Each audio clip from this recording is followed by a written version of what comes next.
One shot में student सीखते हैं मटेरियलिटी प्रिंसिपल क्या होता है, इसकी क्या डेफिनेशन है और उसका क्या मीनिंग है। डेफिनेशन तो एक ही है, ये अमेरिकन अकाउंटिंग एसोसिएशन की, लेकिन आपको उसका मीनिंग पता होना चाहिए क्या होता है। मटेरियलिटी प्रिंसिपल ये कहता है जब भी आप कोई बिजनेस करते हैं तो उसके जो फाइनेंशियल स्टेटमेंट आप शो करते हैं उसमें बस काम की बातें बताई जाए, जिससे कि जो भी इन्वेस्ट करेगा पैसा वो उसको देख के उसका डिसीजन बदल जाए। ठीक है, छोटे मोटे खर्चे उसमें शो ना किए जाए। अगर आपका बड़ा बिजनेस है जो उस बिजनेस से रिलेटेड है, जिसका आप काम कर रहे हैं, बस वही इंपॉर्टेंट बातें शो करनी चाहिए। अदरवाइज जो इमैटेरियल जो इंपॉर्टेंट नहीं है उन इंफॉर्मेशन को ना दिखाया जाए, उन्हें मर्ज कर दिया जाए उन बड़े ही इंफॉर्मेशन के साथ, स्पेशल से अलग से ना दिखाया जाए। ठीक है, तो जो काम की चीजें हैं बस वो शो करें, ये ना हम फालतू की चीजें शो करें। फुल डिस्क्लोजर प्रिंसिपल कहता है कि सारी इंफॉर्मेशन शो करें, जबकि मटेरियलिटी कहता है जो मटेरियल है, जो इंपॉर्टेंट है, जो काम की चीज है, बस वो शो करें। ठीक है, फॉर एग्जाम्पल मैं समझाती हूँ। पहले मैं आपको इसकी जो मीनिंग है बुकिश लैंग्वेज में वो बता देती हूँ। According to this principle all relative relevant item the knowledge of which might influence the decision of the users of the financial statement.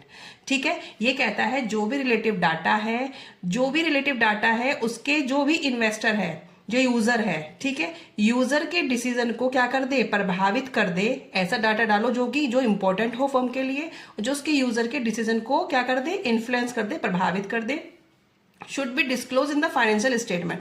Financial statement में वही डिस्क्लोज करना चाहिए। ठीक है, जो उसके यूजर्स के डिसीजन को इन्फ्लुएंस कर दे वही आपको क्या करना चाहिए, डिस्क्लोज करनी चाहिए इंफॉर्मेशन। अमेरिकन अकाउंटिंग एसोसिएशन ने कहा है an item should be regarded as material.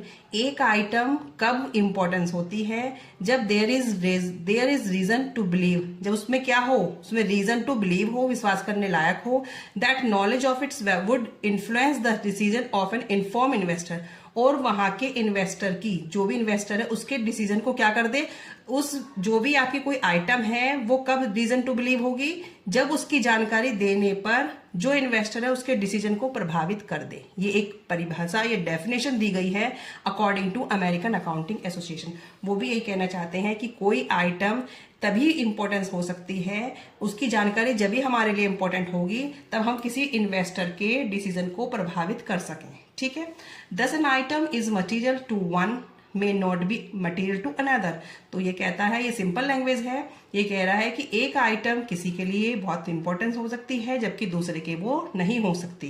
जैसे कि अगर मेरा बिजनेस बहुत बड़ा है, मैं 50 बहुत बड़ी कंपनी है मेरी, ठीक है, उसमें करोड़ों के जो काम चल रहे हैं, उसमें अगर मेरा 50 रुपए का पेन खो गया तो 50 रुपए मायने नहीं रखता। 50 रुपए चीजें मेरी इमटेरियल है,